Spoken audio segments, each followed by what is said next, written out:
आप देख रहे हैं दैनिक हरियाणा टाइम्स कुलदीप दहिया के साथ। और आज हम पहुंचे हैं गांव बसई के अंदर, और बसई के अंदर भावी सरपंच के उम्मीदवार सरिता जी और इनके हस्बैंड श्रवण कुमार जी मौजूद हैं। और अभी सरिता जी से हम कुछ सवालात करेंगे जो उनका जवाब सरिता जी और हस्बैंड दोनों मिलकर देंगे कि ये इस सरपंच की दौड़ में क्यों आई है, क्या सोचा इन्होंने कि मैं सरपंच बनूं। इनके विचार इन्हीं से सुनिए, आप देखते रहिएगा। नमस्कार सरिता जी, आप सरपंच क्यों बनना चाहते हैं जी? हमारा उद्देश्य केवल गांव का विकास है। ठीक है, ये आपके सरपंच का जवाब है कि एक ही उद्देश्य है, सिर्फ गांव का विकास।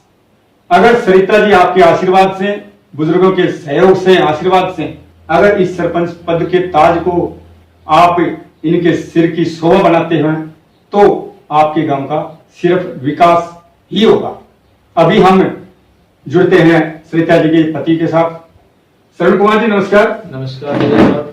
सबसे पहले मैं आपके चैनल दैनिक हरियाणा टाइम्स का और आपकी टीम का मेरे गांव बसई में पहुंचने पर गांव बसई की तरफ से, मेरी तरफ से, मेरे परिवार की तरफ से हार्दिक अभिनंदन करता हूं, स्वागत करता हूं कि आप हमारे गांव बसई में पहुंचे। Thank you sir. अभी आपकी पत्नी जी से आपके सामने बात हुई है, इन्होंने अपने विचार रख दिए हैं, तो अभी आप बताइएगा, आपका ये पहला मौका है सरपंच पद पे इलेक्शन लड़ने का या इससे पहले आप लड़ चुके हैं? देखिए साहब, ऐसा है कि अभी सरकार की नई जो नीतियां हैं उनके अनुसार BCA जो एक कास्ट कैटेगरी होती है उसके तहत रिजर्वेशन आया है। उसी के तहत हमारे गांव बसई में BCA की सीट निर्धारित हुई है जी। उसके बेस में हमने पहली बार गांव के बुजुर्गों ने आदेशित किया और युवा साथी की प्रेरणा से, गांव बुजुर्गों की प्रेरणा से, उनके सहयोग से हमें आदेशित किया कि आप चुनावी मैदान में आइए। तो हम पहली बार ही अभी चुनावी मैदान में हैं। हमने पहले इस प्रकार का कोई भी चुनाव लड़ा नहीं। ठीक है। अच्छा श्रवण कुमार जी, आप ये बताइएगा, अगर भगवान ने चाहा, आपके ग्रामवासियों का आशीर्वाद आपको मिला और आपकी धर्मप्रतिनिधि उस सीट पे बैठी और सरपंच आप बने, तो आपने अपने गांव के विकास के लिए कोई अपनी तरफ से कोई इस प्रकार का कोई रोड मैप मतलब बना रखा है जो आप आगे बढ़ के गांव के विकास के लिए उसको देख के काम करेंगे? देखिए साहब, सबसे पहला जो बात होती है वो यही होती है कि कोई भी काम अगर प्लानिंग से, अगर हम अपने सामाजिक लोग हैं, हम आप सभी सामाजिक लोग हैं, अगर घर में हम कोई भी प्रोग्राम करते हैं, हम एक शादी करते हैं, तो उसमें भी प्लानिंग होती है। अगर हम ये देख ले कि XYZ मान लो 10 तारीख 20 तारीख की शादी है, अगर उसकी पहले से प्लानिंग कर ली जाती है तो मैं समझता हूँ कि वो शादी अच्छे से संपन्न होती है, उसका काम अच्छा होता है जी। अगर हम एक तारीख लेट कर ले कि उस तारीख की शादी और हम प्लानिंग ना करें, अचानक से करें, तो उसमें अव्यवस्थाएं होती हैं, वो अच्छे से संपन्न नहीं हो पाती। तो ये तो आपने बिल्कुल सही और वाजिब जवाब दिया है कि क्या आपने क्या प्लानिंग की है, क्या रोड मैप बिल्कुल तैयार किया है सब, और उसी रोड मैप से हम गाँव का विकास करेंगे। अच्छा सरपंच साहब, अभी आपको हम सरपंच साहब ही बोल सकते हैं क्योंकि आप उस दौड़ के अंदर हैं, और क्या पता आपके गांव के आपके साथियों का और आपके बुजुर्गों का आशीर्वाद रहा तो आपको वो पद मिलेगा, तो आपको सरपंच बोल सकते हैं हम। आप ये बताइएगा, जो आप ये जो अभी पार्टियां होती हैं, जो पार्टियां हैं जैसे राजनीतिक पार्टियां, क्या आप किसी राजनीतिक पार्टी से जुड़े हुए हैं या इससे हटके काम कर रहे हो? देखिए सब, सबसे पहली बात ये होती है कि आदमी कोई भी होता है वो कहीं ना कहीं राजनीतिक रूप से सक्रिय तो होता ही है जी। लेकिन मैं आज आपके चैनल के माध्यम से मेरे ग्रामवासियों के सामने ये घोषणा करता हूँ कि जब तक मैं इस पद पे रहूंगा, जब तक मैं सरपंच रहूंगा, मैं किसी भी राजनीतिक पार्टी से नहीं जुड़ूंगा, और मैं किसी राजनीतिक पार्टी को खराब या अच्छा भी नहीं बताना चाह रहा। क्योंकि देखिए कई बार क्या होता है कि सरपंच बन जाता है और वो किसी पर्टिकुलर किसी पार्टी से सदस्य होता है जी। तो उस नेता या उस पार्टी तक वो सीमित रहता है। लेकिन मेरा मानना ये है कि ग्राम प्रतिनिधि को इस तरीके से नहीं होना चाहिए, वो न्यूट्रल जिसको बोलते हैं, जिसको फ्री बोलते हैं, वैसा होना चाहिए। क्योंकि वो दोनों, देखिए आज हमारे महेंद्रगढ़ क्षेत्र में बहुत सारे बड़े नेता हैं, अगर हम किसी विशेष के पास हो गए तो हम वहीं तक सीमित रह जाते। और मेरे गांव का अगर मेरे को विकास करना है तो मेरे को चाहिए कि मैं हर नेता के पास जाऊं जो मेरे गांव का विकास कर सके, चाहे वो किसी भी पार्टी से संबंध रखता हो, कोई भी नेता हो, कोई पर्टिकुलर निर्दलीय हो या कोई भी हो, अगर हम सभी के पास जाने के लायक होंगे तो हम जाएंगे। तो ये मैं आपके माध्यम से मेरे ग्रामवासियों को कहना चाहता हूँ कि मैं इस तरह की किसी भी राजनीति में सक्रिय नहीं रहूंगा। और मैं ये भी कहना चाहता हूँ कि ऐसा भी नहीं होगा कि अगर मैं सरपंच बन जाऊंगा कि किसी के पास नहीं, मेरा उद्देश्य होगा कि जिस नेता के जरिए हम काम करवा सकते हैं, चाहे वो किसी पार्टी से संबंध रखता हो, कोई भी नेता, हम उसके पास जाएंगे। अगर उसके माध्यम से गांव का विकास हो सकता है तो हम किसी से परहेज नहीं रखेंगे। जी, आपके लिए सबसे अच्छी खबर तो ये है, सरपंच महोदय ने ये बताया कि किसी भी पार्टी से हम नहीं जुड़ेंगे 5 साल की योजना तक। वोट कहीं भी डाल सकते हैं हम, वो पार्टियां जो होती हैं वो अलग लेवल की होती हैं, वहां पे सरपंच महोदय कहीं डालेंगे, आप कहीं डालोगे, वो एक अलग मैटर होता है। लेकिन आपके गांव के विकास को देखते हुए इन्होंने ये कहा जब तक 5 साल तक ये सरपंच रहेंगे किसी पार्टी को ज्वाइन नहीं करेंगे, क्योंकि ये हर पार्टी से जुड़ के काम करेंगे जो आपके गांव के लिए अलग अलग तरह की योजना में आपका सहयोग करें। आपका यही कहना है सरपंच साहब? बिल्कुल। अच्छा सर, इसी के साथ आप ये बताइए, आपके गांव की युवा पीढ़ी है जो, जी जी, उनके लिए आप ऐसा क्या करोगे गांव के अंदर जिनसे उन्हें अच्छा बेनिफिट मिले और भविष्य में उनको काम भी आए? बिल्कुल सही बात है जय साहब, आपने बिल्कुल वाजिब जवाब किया। और इसी सवाल के जवाब में हमारा रोड मैप भी आ जाता है।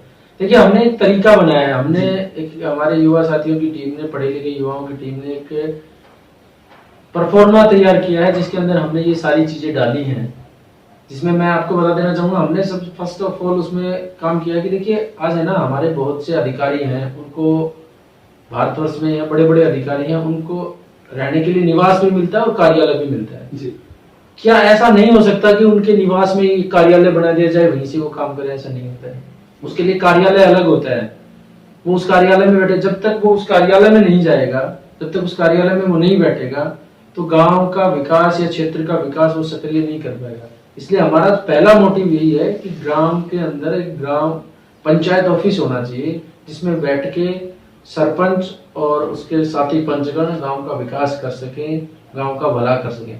क्या होता है कि कई बार हमने देखा है, बहुत से गांव में देखा है कि एक सरपंच बन जाता है और उसके सारे डॉक्यूमेंट्स, उसके रजिस्टर्स, उसके जितने भी डेटाज होते हैं उसके घर में होते हैं। लेकिन जहां तक मेरा मानना है और मेरी टीम का मानना है, ये नहीं होना चाहिए। उसके लिए एक ऑफिस होना चाहिए, उस ऑफिस में सारी व्यवस्थाएं हो ताकि गांव का आदमी डायरेक्ट उसमें जाना चाहिए, वो रूटीन में खुलना चाहिए, उसमें कोई आदमी होना चाहिए। सरपंच की भी ड्यूटी होनी चाहिए कम से कम 3 दिन और प्रतिदिन 8 घंटे उस ऑफिस में बैठे और वहां पे बैठ के काम करे। तो ये बनाया है। उसके अलावा हमने बनाया कि उस कार्यालय से फायदा होगा कि उस कार्यालय के अंदर हम अल्प शुल्क में library, CSC centre, gym, tuition व्यवस्था कर सके। देखिए, फ्री की व्यवस्थाओं में है ना, अगर मैं यहाँ पे आपको बैठ के दे, ऐसा भी मेरे ग्रामवासी बहुत समझदार पढ़े लिखे लोग हैं मेरे गाँव के, उनके सामने मैं ये कह दूं कि सारी चीजें फ्री में हो जाएंगी, जो संभव नहीं है जी। ठीक है, तो हमने अल्प शुल्क की व्यवस्था की है कि जब मेरा गांव का बच्चा यहाँ से महेंद्रगढ़ या किसी भी बड़े शहर में लाइब्रेरी में जाता है, 3 से 4 घंटे उसके ट्रांसपोर्टेशन में खराब होते हैं। ठीक है, उसको क्या हम अपने गांव में उस लाइब्रेरी को बना सकते हैं? क्या मेरे गांव के बड़े समाज सेवी लोग हैं, क्या हम उनसे निवेदन करके उसमें बुक्स अवेलेबल करवा सकते हैं? क्या हम गवर्नमेंट से प्रस्ताव करके उसमें बुक्स अवेलेबल करवा सकते हैं? क्या हम किसी सामाजिक संस्था से जुड़ के, क्या हम युवाओं की कमेटी बना के कलेक्शन करके उसको करवा सकते हैं? उन सब पे विचार करके लाइब्रेरी बनाई जाए जिसमें मेरे गांव के बच्चे जो बाहर जाते हैं उनको वहीं पे गांव में व्यवस्था मिल सके। पंचायत ऑफिस में हॉल्स होते हैं, उनकी हम व्यवस्था करवाएंगे, वहां पे वो लाइब्रेरी होगी, अल्प शुल्क मिलेगा, उससे उसके अंदर एक टीचर रख सकते हैं जो उनके हेल्प करने के लिए, मल्टी टैलेंटेड। मेरे गांव में बहुत अच्छे इंटेलिजेंट लोग हैं, मेरी टीम में ऐसे लोग हैं जो मेरे ग्रामवासी हैं, उनको सब पता है कि मेरी टीम कैसी है, उसमें ऐसे लोग हैं। मैं उनसे निवेदन करूंगा, मेरे अजीज हैं, उनसे निवेदन करूंगा कि आप सैटरडे संडे आते हैं, आप उस लाइब्रेरी में टाइम दीजिए, वो टाइम देंगे। इस तरीके से उस लाइब्रेरी का युवाओं के लिए, उसमें जिम की व्यवस्था हो, गेम्स के लिए हम प्रस्ताव करेंगे, मेरे युवा साथी मिलके प्रस्ताव करेंगे गवर्नमेंट के अधिकारियों के सामने, कोच की व्यवस्था तो बिल्कुल होगी। ये सब युवाओं के लिए काम है। तो शरण कुमार जी ने अपना विचार रख दिया और सरिता जी ने, तो आपने शरण कुमार जी का विचार सुना और जहां तक हो सकता है ये खड़े उतरेंगे, क्योंकि ये इन्होंने एक तरह से शपथ ही ले ली है कि एक तो राजनीतिक में नहीं जाएंगे और गांव के जो नौजवान साथी हैं उनके लिए अलग से जिम का प्रबंध होगा, लाइब्रेरी का प्रबंध होगा, वो इन्होंने खुद अपने मुख से कहा है। और सबसे अच्छी बात तो ये है लगी मेरे को शरण कुमार जी की कि आप ही की जो मान लो धर्मशाला या चौपाल बोलते हैं या पंचायत घर बोलते हैं, उसके अंदर सरपंच महोदय का ऑफिस होगा जो वहां पे अपना कार्यभार करते रहेंगे। किसी भी वक्त, किसी भी समय आप आके वहां पे अपना कागजी कार्रवाई करवा सकते हैं। ये बहुत ही अच्छी सोच है और बहुत ही अच्छा विचार है। इसी प्रकार की लेटेस्ट खबर देखने के लिए हमारे दैनिक रणनीति चैनल को देखते रहिएगा। और श्रवण कुमार जी, लास्ट में आपसे एक निवेदन है कि आप अपने ग्राम वासियों को क्या मैसेज देना चाहते हैं? देखिए, मैं दया साहब एक बात और बता देना चाहूंगा कि हमने एक व्यवस्था वहाँ पे और की है कि वहाँ पे एक रजिस्टर हो, जिस रजिस्टर में गांव की शिकायतें हों, उन शिकायतों को लिखा जाए। विद इन 24 आवर्स उन लोगों के पास जो शिकायत लिख के गए हैं उनके पास कॉल आए और उचित समाधान उसका हो। उसके अलावा मैं एक हमारे विजन में कुछ चीजें हैं, जैसे कि आज तक देखिए ये भी सच्चाई है कि आज तक मेरे गांव के जितने भी जनप्रतिनिधि रहे हैं उन्होंने अपने स्तर पर काम किया है, मैं उसको नकार नहीं सकता जी। और अगर बसई गांव यहाँ तक है तो उनका कहीं ना कहीं योगदान जरूर है। और उसके अलावा अगर हम उसको और बेहतर कैसे बना सकते हैं, हम उस पंचायत कार्यालय में कलरक्स की व्यवस्था कर सकते हैं। पंचायत का जो कार्य हो वो डायरेक्ट सरपंच ना हो, उनका कलरक्स के गुजर के हो, तो उसमें करप्शन की संभावनाएं हैं वो खत्म होती हैं। उसके अलावा बहुत सारे ऐसे विजन है हमारे कि जन जागरण कमेटी गांव की तरफ से बनाई जाए। जो प्रबुद्ध लोग गांव के बुद्धिजीवी हैं उनकी एक जन जागरण कमेटी बनाई जाए। वो कमेटी व्यक्तिगत जिम्मेवारी का एहसास कराए गांव के लोगों का सफाई के प्रति कि आपको सफाई रखना है। उसके अलावा वो अगर सफाई ना करे तो अपनी जिम्मेवारी समझ के उस गांव में सफाई करे। तो सफाई एक ऐसा एजुकेशन और सफाई एक ऐसा मुद्दा है जो किसी भी गांव की शहर की कायाकल्प कर सकता है। बिल्कुल। तो हम उस सफाई के ऊपर काम करेंगे। और रहा संदेश की बात जो आपने बताया, तो संदेश यही है कि मैं सबसे पहले विनती करता हूं मेरे ग्रामवासियों से, वोट की अपील करता हूं कि आप मुझे आशीर्वाद दीजिए, मेरा सहयोग कीजिए। मैं इससे ज्यादा तो कुछ नहीं कर सकता। ये कह सकता हूं कि मैंने जो बातें बताई हैं वो बहुत बड़ी बातें नहीं है, बिल्कुल लेवल की बातें हैं। और ये सिर्फ बात करने से, ये सिर्फ काम जो मैंने बताए ये करने से हमारा एक सेंट्रेट हो जाएगा। हमारी जो कलरक रखने से हमारा करप्शन खत्म हो जाएगा। अगर करप्शन खत्म हो जाएगा तो ग्रांट इतनी आती है, गांव का विकास, नालियां हैं, सीसीटीवी है, सफाई है और बहुत सारे पानी की निकासी की व्यवस्था है, सीवरेज की व्यवस्था है और बहुत सारे काम है, गरीबों की मदद की व्यवस्था है। जो अल्प शुल्क में जो भी काम होंगे उनसे रेवेन्यू डबल होगा।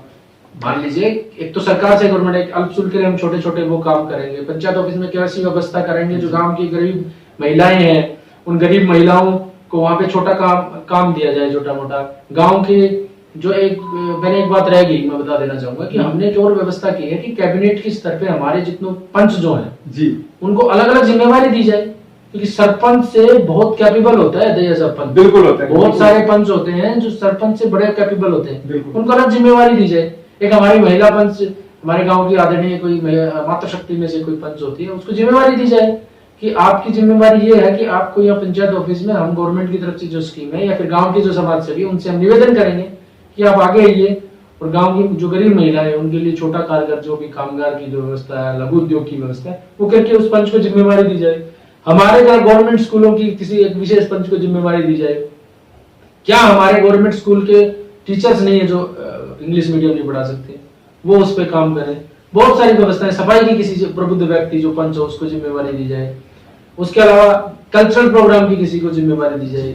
उसके अलावा गलियों की जो कंस्ट्रक्शन की किसी को जिम्मेवारी दी जाए। उसके अलावा गांव के जो पंच हैं उनकी जिम्मेवारी लगाई जाए कि आपके वार्ड से 2 एनर्जेटिक यूथ हमारी पंचायत के साथ जुड़िए। जो टोटल एक लोग जो है ना, हमारी कोशिश है कि पंचायत के अंदर कमेटी बना के 100 लोग इकट्ठे किए जाएं। अगर 100 लोग किसी अधिकारी या किसी नेता के पास जाएंगे तो उस नेता की, उस अधिकारी की हिम्मत नहीं है कि गांव का विकास ना कराए जी, वो गांव के विकास के लिए उसके। तो ये हमारे बहुत सारे रोडमैप है। और मैं एक बात बता देना चाहता हूँ, सोशल मीडिया के माध्यम से और गांव में पोस्टर के माध्यम से हमने सारे विजन डाल दिए हैं। दैया साहब के पास भी टाइम नहीं है और हम भी चुनावी में बहुत सारी बातें बताने की, वो उसके माध्यम से मैंने डाल दिए, वो देखेंगे तो निश्चित रूप से। अच्छा, एक बात और बता देना चाहता हूँ क्योंकि बातें बहुत हैं, आपके मैं एक निवेदन और करता हूँ, आपसे भी निवेदन करता हूँ, मेरे गांव के प्रत्याशियों से भी निवेदन करता हूँ कि सबसे अच्छा तरीका होगा कि ये गांव की जो मैंने तेरे वोट दिए तू मेरा वोट दे, उस चीज से दूर हटके,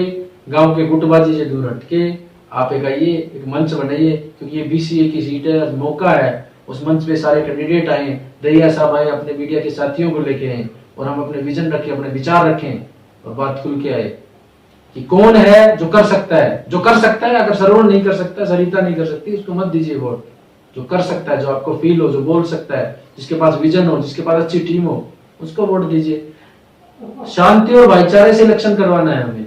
बहुत अच्छी बात है। हमें द्वेष पैदा नहीं करना है, हमें विचार सुनने हैं, हमें पता करना है कि कौन पढ़ा लिखा है, कौन कर सकता है, किसकी टीम क्या है। देखिए सरपंच जो होता है ना जी, उस तो वो तो होता ही होता है। आज उसको किसने आगे किया है चुनाव आगे लड़ने किया। के लिए, उन लोगों के क्या विचार हो सकते हैं।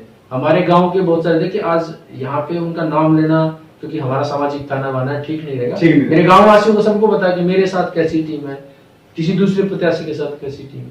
यही है। बहुत अच्छी आपने सुझाव रखे शरण कुमार जी, और आपके ग्रामवासी भी आपके सुझावों को देख रहे हैं और देखते रहेंगे।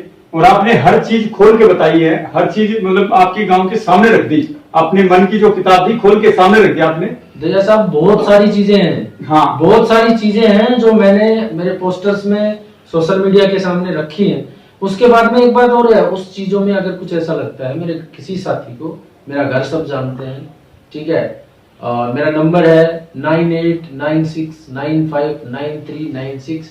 इस पे आप कॉल कीजिए, मैं उसको खुद मिलने आऊंगा, चाहे वो किसी भी मेरे से कोई नाराजगी है उस पे कॉल कीजिए, मैं उसको बिल्कुल उसको सारी, क्योंकि ये जो है ना, ये इंटरव्यू एक ऐसा माध्यम होता है जिसमें आपके पास भी अभी पंचायती इलेक्शन चल रहे हैं, आपके भी बाला दौड़ है बिल्कुल, और हम भी किसी कहीं ना कहीं लगे हुए हैं, माध्यम से बिजी, हम भी लोगों को समझाने में, अपनी बात पहुंचाने में लगे हुए हैं।